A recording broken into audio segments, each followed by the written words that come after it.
তো শিবু, দিবু ও রাজু কাঠ কাটতে জঙ্গলে গেল।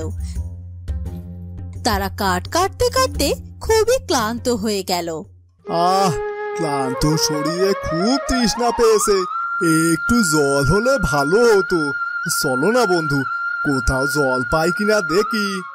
চল তাহলে, আমারও যে খুব তৃষ্ণা পেয়েছে।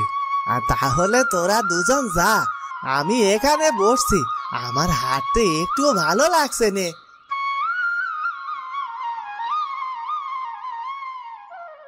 তারা দু বন্ধু শিবু আর দিবু দুজন জঙ্গলের ভেতর ঘুরতে লাগলো যে কোথাও কোনো জলের ব্যবস্থা হয় কিনা।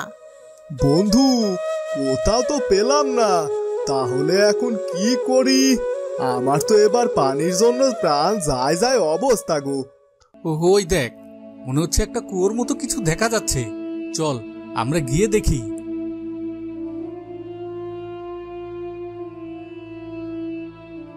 হ্যাঁ বন্ধু, এটা তো সত্যিই কুয়ো। দেখ, বালতিও বাঁধা আছে। দাঁড়া, কুড়ালটা এর উপর রেখে তোকে পানি উঠিয়ে দিচ্ছি। আরে আমার কুড়ালটা এভাবে নিচে পড়ে গেল। কাল থেকে আমি কাঠ কাটতে আসবো কি করে? তুই বরং একটা কাজ কর, দড়ি বেয়ে নিচে নেমে যা, নিচে গিয়ে কুড়ালটা উঠিয়ে নিয়ে আয়। আচ্ছা ঠিক আছে, দড়িটা ভালোভাবে ধরিস কিন্তু। দিবু দড়ি ধরে কুয়োর ভেতরে নেমে গেল। কিছু সময় পরে শিবু উপর থেকে ডাকতে লাগলো, কিরে দিবু, আর কত সময় ধরে খুঁজবি? এবার তো উপরে উঠে আয়, আমি কিন্তু দড়ি ধরে টান দিলাম। দিবুর কোনো সাড়া শব্দ না পেয়ে তখন শিবু দড়ি ধরে টান দিল আর দেখলো বালতি ভর্তি সোনার মোহর। ও মা, এত সোনার মোহর! এই বালতিতে এত সোনার মোহর কোথা থেকে আসলো? যদি আরো সোনার মোহর পেতে চাও তবে জীবিত মানুষ পাঠা। জীবিত মানুষ? তাহলে এই সোনার কুয়োটা দিবুকে নিয়ে এতগুলো সোনার মোহর দিল। সে যাই হোক, আমার আরো সোনার মোহর চাই। প্রচন্ড লোভ শিবুর মাথা চারা দিয়ে উঠল। সে সোনার মুদ্রাগুলো পাশে একটা ঝোপে লুকিয়ে রেখে রাজুর কাছে গেল। হায় হায় হায়, এ কি হয়ে গেল? কিরে বন্ধু, কি হয়েছে? এভাবে কাঁদছিস কেন? আমাদের বন্ধু দিবু পানি খেতে যেয়ে পাশের কুয়োর ভেতরে পড়ে গেছে রে। এবার কি হবে? কিভাবে উঠাবো ওকে? কি বলছিস কি তুই? তাড়াতাড়ি চল, আমি দিবুকে কুয়ো থেকে খুঁজে বের করে আনবো। হ্যাঁ হ্যাঁ, চল চল।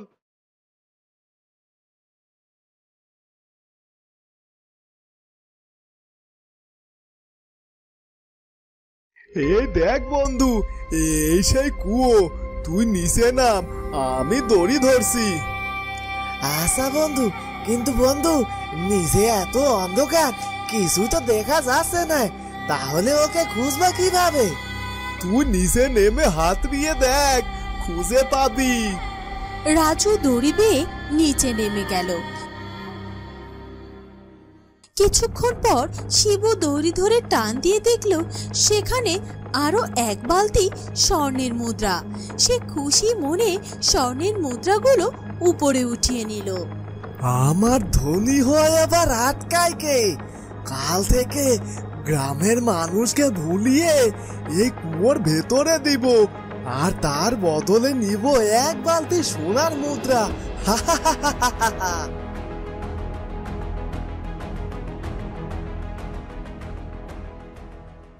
শিবু সব স্বর্ণ মুদ্রাগুলো নিয়ে বাড়িতে ফিরে এলো।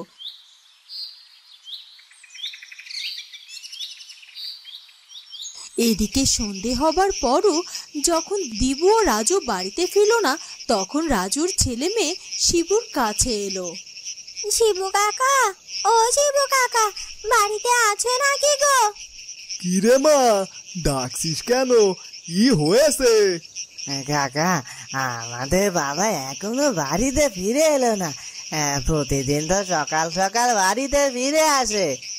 তোর বাবা তো আজ আমার আগে চলে এসেছিল জঙ্গল থেকে। খুঁজে দেখ, কোথাও হয়তো আছে। কিন্তু বাবা তো এত দেরি করে কোনোদিনও ফেরে না। ভাইয়া চল বাড়িতে ফিরে দেখি বাবা এসেছে কিনা। তারা দু ভাই বোন বাড়িতে ফিরে গেল। ভাই আমার কেন জানি না শিবু কাকার কথা বিশ্বাস হচ্ছে না রে। বাবা তো শিবু কাকাকে রেখে কোনোদিনও একা একা আসে না রে। হ্যাঁ বোন, কাল একবার আমাদের জঙ্গলে যেতে হবে, বুঝলি? বাবা থাকবে না এ কথা আমি কোনোদিনও ভাবতে পারবো না রে।